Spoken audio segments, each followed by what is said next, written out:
want to say thank you all for coming. We've only had one other house show here, but it feels really good just to like have our home filled with so many bright, beautiful people, and also like for Levi.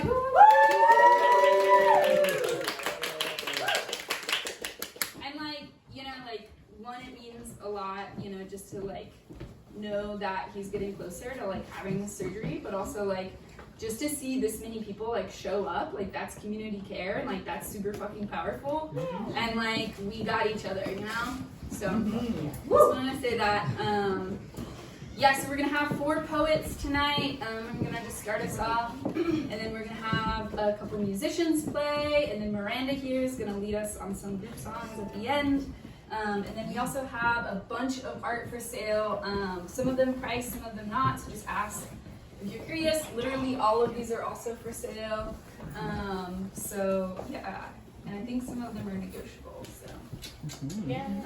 And a bunch of really amazing art in the hallway as well by Hannah, who put so much work into this as well, getting us ready today. So yeah. So I'm gonna read a couple poems. Yeah, I'm just gonna get started. So this one's called The Gentle Hum of Distant Portals. Bloodstained and screaming, unknowing of sparks ignited in the flames of birth, the path lain in ash, conjured and carried by the belly of divine alignment. To dream up the future and walk backwards in the night, tracing your hands with the illuminations of all the streams placed at your feet. Reveling in the faces we've always known, gifts given upon entry and waiting for your call.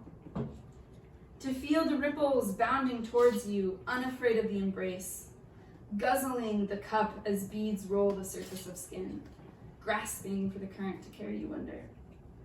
Tethered to movements that propel us ever forward into the continual rotations of morning light, whispered always by the quiet and knowing tide.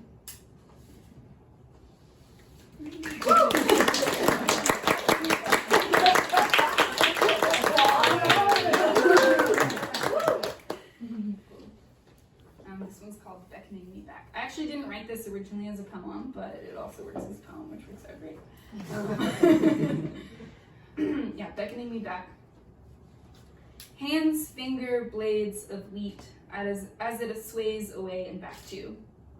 A thumbing that allows for the brief pause of thought to slowly pace back from the steady stream of clothes to mend, grain to mill, babies to feed. The crying beckons me back. My sauntering gains momentum as thistles grab at my apron, calling just a moment's longer to take. Back at the house, with hens dreaming through midday heat, I find Miss Henson's son yet again, hanging around, untroubled by my lack of interest.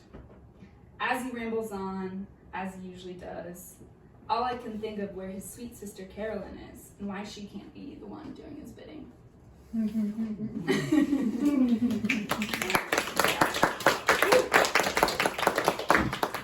So this one is written, I'm gonna just give some context to this one.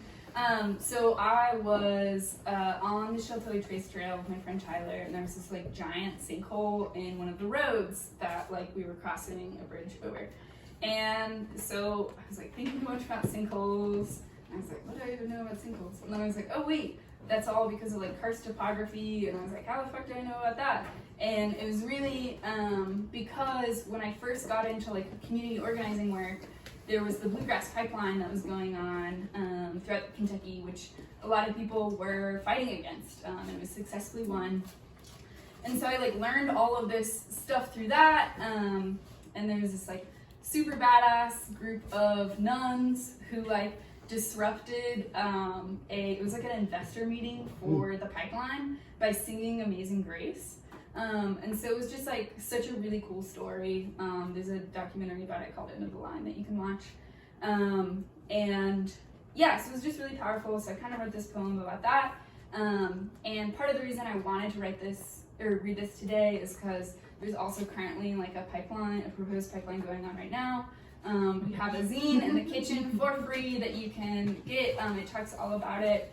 If you pay an LG or KU bill, you probably will have to be paying for this. So there's a lot of reasons to be fighting against it, and it can be done successfully, and so we just need people like you all to be part of the fight. So, and with that, I'm going to read this poem called Sinkhole. Clouds of dust rise through afternoon light, blown rock tumbling below, a scrambling to fill what's yet again been swallowed. Sounds of Komatsu's claw rolling the rubble carries me to lines of steel-cast veins, poisoned blood, human accelerations that lay the promise of scorched landscapes and coughing babies, dressed by the shadowed lips of keeping the lights on. A slow sink, characteristic of this land. Patient exhales of rock through percolating water, now angered and weighted by the thick sludge of gluttony, hoarded and distant from the valley of disillusion. Cavities cry the inevitable collapse, amplified more by our singing sisters, how sweet their sound. Blinded now will hungry hands finally choose to see.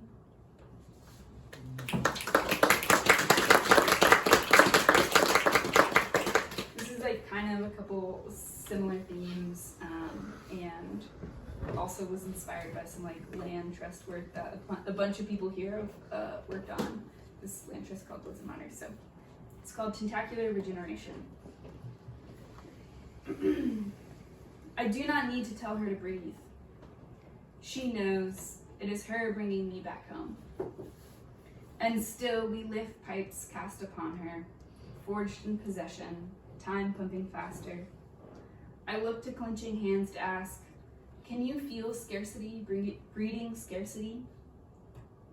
I turn to her again, the mender, stitching herself into decay, seeding circles, and I too stitch my fingers in, lifting out despair, rooted invasion, pulling nets from homes choked. This tending takes its time as you cannot rush the seasons. And with her room to rest, I can feel it too, our bodies bound together, wrapped in the echoes of our future, and the spools of connection, our many ways woven into maps.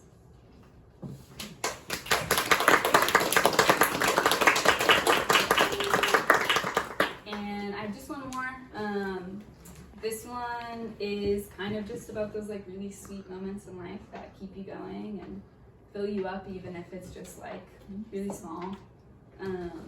So yeah, it's kind of about that. It's called Oh the Embrace, which is actually different than a zine that I have called Oh the Embrace. So I just kind of used the name multiple times. But yeah, so this will be my last film. And then up next we have, who's next? Isabel. Isabel. Cool. So yes, Oh the Embrace. Sprinkled in sweet songs and the defiant calls of loud living. In sidewalk cracks filled with long green stalks, spelling out the subtle strings that have covered these landscapes for ages. In the soft snooze that comes with familiar entanglements under hand-stitched blankets, with TV fuzz filling the air, spinning in two wheels with windswept hair. This pours out of sleepy coffee cups you make me in the morning, stirred in the chili pot that always has room for seconds. It's the shoulder in the night, dancing in the dark, howls that sing magic into the breaths of life that keep hope in these veins and a thirst to keep going.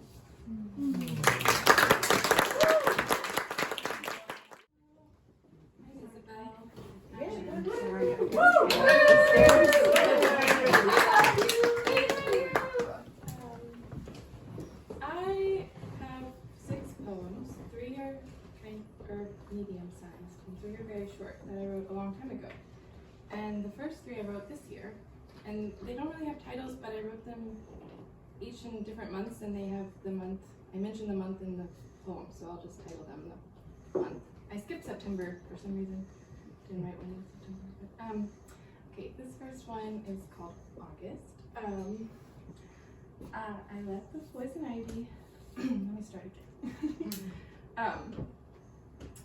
let the poison ivy and insect bites appear as they will. They scatter themselves along my midriff, the insides of my thighs. They are constellations of scabs now, It's August and time feels as if it's barreling forward. It shouldn't be this way. It should be the hot stagnant of summer still. But the rain came and made all the rivers run, rushing forward, full of silt. Churning and devouring, nothing is seemingly standing still anymore. The butterflies have appeared suddenly, with the late summer blooms and the dying ash tree bleeding sap. Except I get locked in place somehow. It's a daily routine. My mind whisks itself in spiral channels, twisting, stopping and staring with one big eye, looking in, peering wide, but still not quite seeing. My body feels too large and strangely shaped. I am learning to love it and live in it. Feed her water and grains, fresh full squashes, and little tiny eggplants. I want to share everything and nothing. If there is an in-between world, I'd like to go there, just for a little while, a nap with the traffic outside.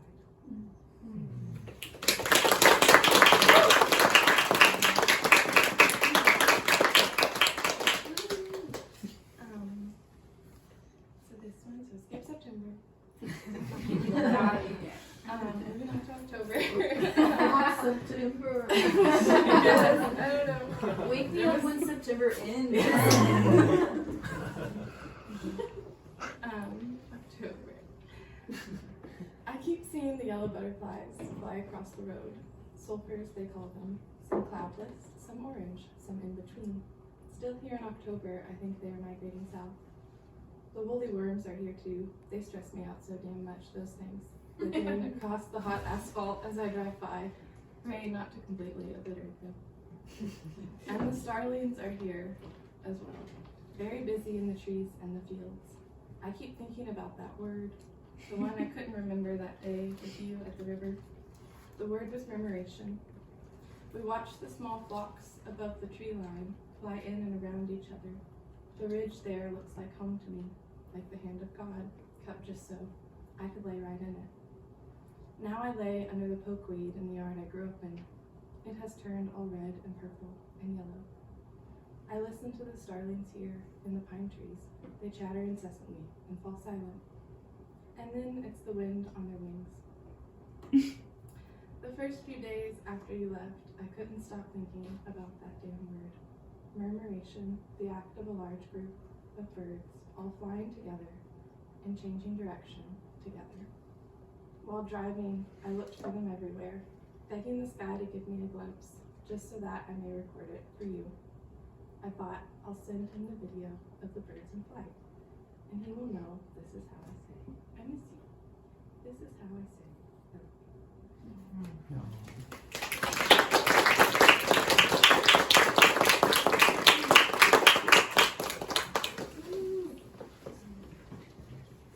So, this one I just wrote. It's just November. And it's also kind of titled Going to the Hardware Store on November 1st. They have the tiny Christmas trees sitting with the purple and yellow mums out front. This makes me have to laugh and smile, my crescent moon lips.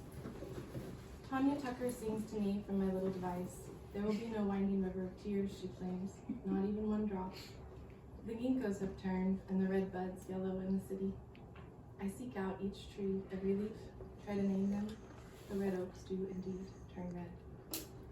The Revival Tabernacle Church tells me leaves fall, but the soul is risen. I haven't prayed in weeks. I thought I had it figured out how to ask God for help.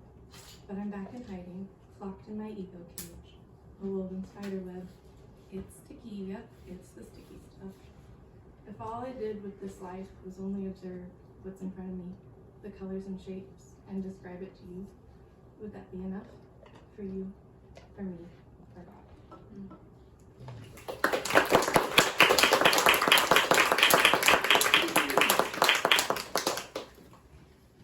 So these are 3 short poems. Listening to walnuts fall. The fig wasn't quite ripe. I chewed off the sweet parts. I stared into its bitter guts, listening to walnuts fall.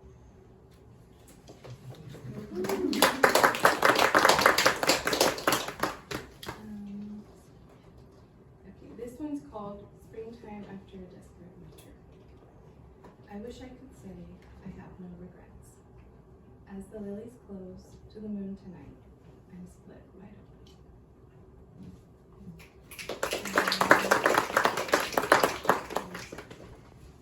And the last poem. Thank you all so much. And thanks for being here. This one doesn't have a title either. Okay.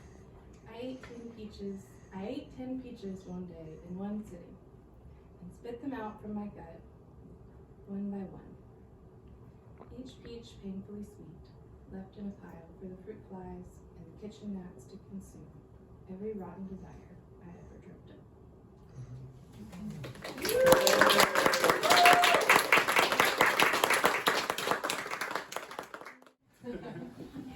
I'll ask y'all not to applause till it's all read, if that's okay.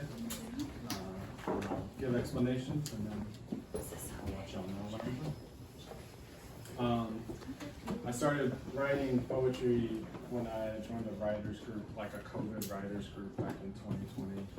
And it was a really good way to get through lockdown. I just kind of kept going from then. So this is the first poem I ever wrote. This is based off of a prompt. A couple of these are. I am from my mother, and hers the escaped ones, the liberated few. I am from the highlands, W Hollow, and Ore country, where picket lines meet railroad ties. I am grown from tulip poplar and hellbender, goldenrod, and American chestnut. I am from porch sitters, bird watchers, daydreaming farmers, walkers and glances and nips and deans. I am from stinging nettles, creekside swims, Shaker ideals and Trappist meditations. I am from ancients on the Irish Sea fighting Romans and Saxons alike. I am from the tent revival, the ones and always saved, God's country and the old regular Baptists. I drift with river folk, the flatboats on the Ohio and up the Mon. I am from typhus at Valley Forge, from land grants for service rendered. I am from the erasure of Mingo, Lenape, Shawnee, and Wyandot. Algonquin ghosts give me life. I am from the erased Ulster plantations, Scottish clearances, and Atlantic crossings. I am from twang and mumble, from string picking and ballad, echoing off the hillside as lullabies. I am from courthouses burned, civil strife, records lost, journeys forgotten. I'm from the New South, radicalized by story, song, and scene. I'm from muddy water fishing, victory gardens, and New Deal warriors. I'm from cane land, log cabin smoke, black powder, and buckskin. I am from opportunity, second chances, privilege, common law wives. I am from lightning bugs and thunderstorms, quiet stillness of summer, the tingling of dark clouds. I have seen funerals, long lines waiting in wonder of the next place, the leavers, the one who had to go for a better life, a place on a hill not far away. I am a vessel filled to the brim of struggle, hope, prayer, loss, memory, rations of another fateful voyage. I went on a really bad Tinder date and weirdly ended up in Elkhorn Creek up in Scott County. And it was a bad date. I was the bad date, I think. I ended up there and I was like way more into the creek than I was the date. And this is just one of those moments you just kind of feel out, but this is kind of a poem that started going in my head when I was there. Water over limestone swiftly sweeps past my legs. Mayflies, darterfish, ticks, dragonflies, spotted bass. It's a rare bird, this healthy watershed, speaking of. A heron, great and blue, flaps on down the rush, easily disturbed by my simple wonder. And another, a red-tailed hawk. Damn, what is this place? River birch thick and strong, swamp oak, foxsedge, and buttonbush. These make cool rushes reaching deep to the white clover and fields of bluegrass, illuminated by the lightning bugs returned at last on the bank of cloven tracks of the white-tailed bucks. Slow, deep breath, the soft breeze becomes a prayer for the return of the wood bison. Kentucky river cane grows on the island surrounded by freshwater shells, shifting seamlessly past eons. I don't belong here, and I must go. I'm just another. A hunter wrapped in layers of deerskin, corn dancers ablaze in the firelight, soldiers buttoned in itchy wool, migrant tobacco workers, new light missionaries, farmer poets, and me. Ethereal vagabonds we all are, reflected in the flicker of moving waters, while forever is Elkhorn Creek. This is a poem that's called a baiku, I think. It's a haiku with just a little bit of prose after it. There are pens unused, full and made to tell the words, yet my hand trembles. Writers often compliment my stylus. The ink it flows, and I cannot stand the sight of my written form. There is no ink called grief. Regardless, there is no blotting for tears. My spirit is an inkwell, full and waiting to be emptied, yet, dreading the thought thereof, I have no words other than these, and pray the nib runs dry, or else I will drown in a script unseen.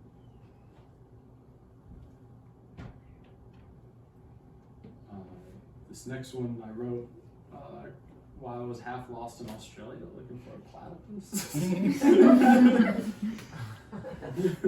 Classic. That's what I'll do.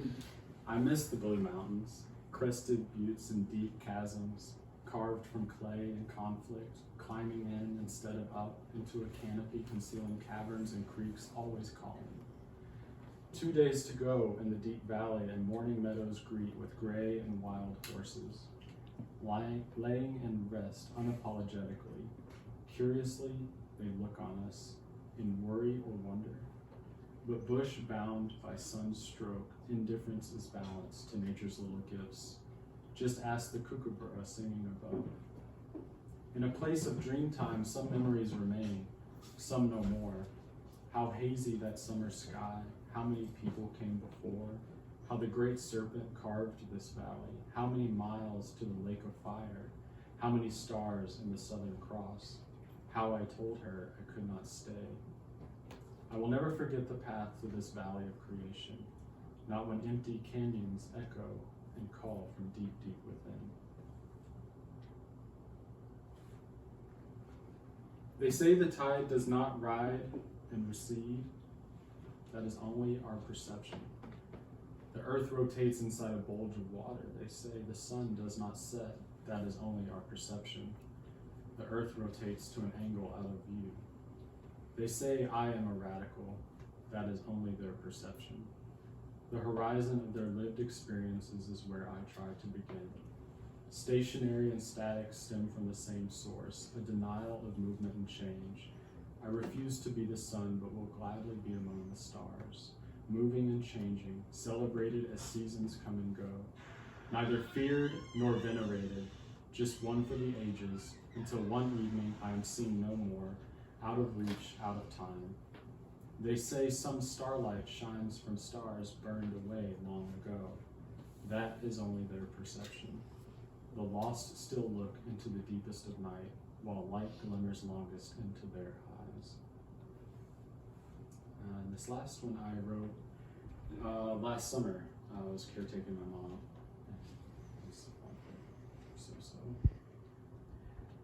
This poem will never end, stretching into verse no postage could send. How could words fail so beautifully when every letter of every word takes to the wind, sails and fleets all alike, an armada known solely as you. Not at once alone, canvases full of a gale into the heavens unknown, powered by breath and praises and hymns, endless psalms such as will be endlessly due.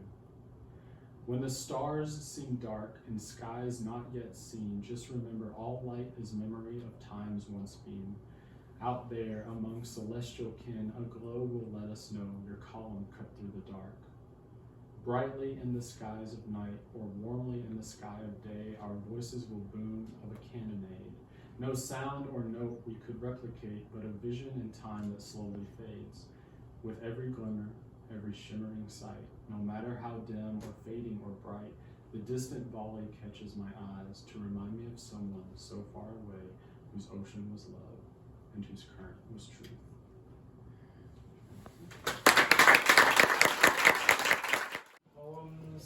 Poetry is a way that I get in touch with my body and write about my feelings, so you'll be hearing some of that tonight.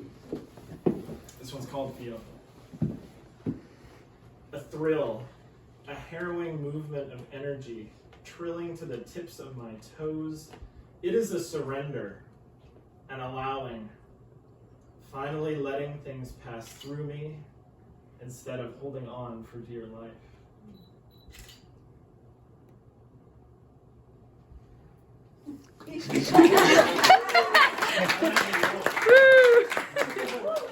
Alright. This next one is inspired by my biology class, and also shout out to Alyssum for inspiring me through my science classes. I'm studying science right now. This one is called phospholipids, which is something I'm really excited about. It's a molecule that all the, like, cell membranes are made of, like all of them. So here we go, phospholipids. The sparkle and shine of a thumbnail in late summer morning sunshine. The beauty and strength of a human hand. Go deeper. Webs of phospholipids, squiggly matchsticks drawn together, heads bobbing amid sloshing seas of bodily fluids, kept aloft by an urgent need to mix with water. 200 trillion sacklets, squishy and busy, joining and adjoined, are intent on living, on keeping me alive, without my knowledge, and, shockingly, without my consent.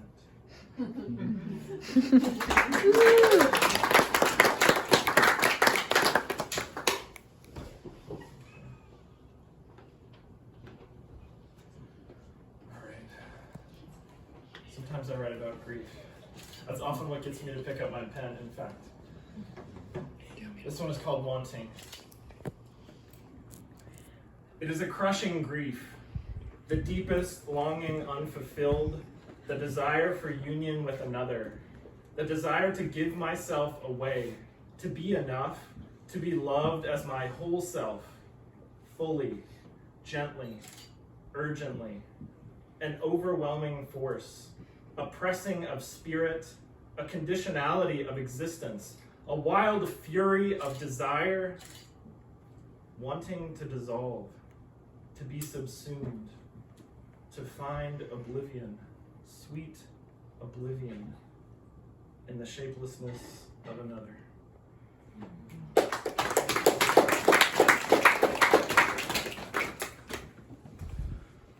All right, this last one is about a journey I've been on. It's called Remembering How to Breathe. It's a funny thing to forget how to breathe. It seems like part of the default operating system. Why didn't I get a warning all those years ago when I started to delete it to survive?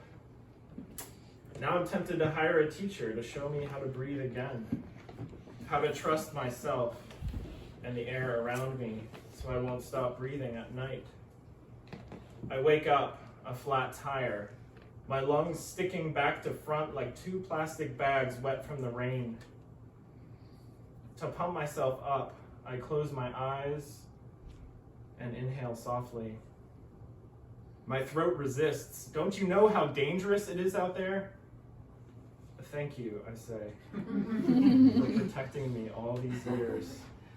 Thank you for holding me tight, dear throat, when no one else would. I release you from your service. I lift my chin and breathe.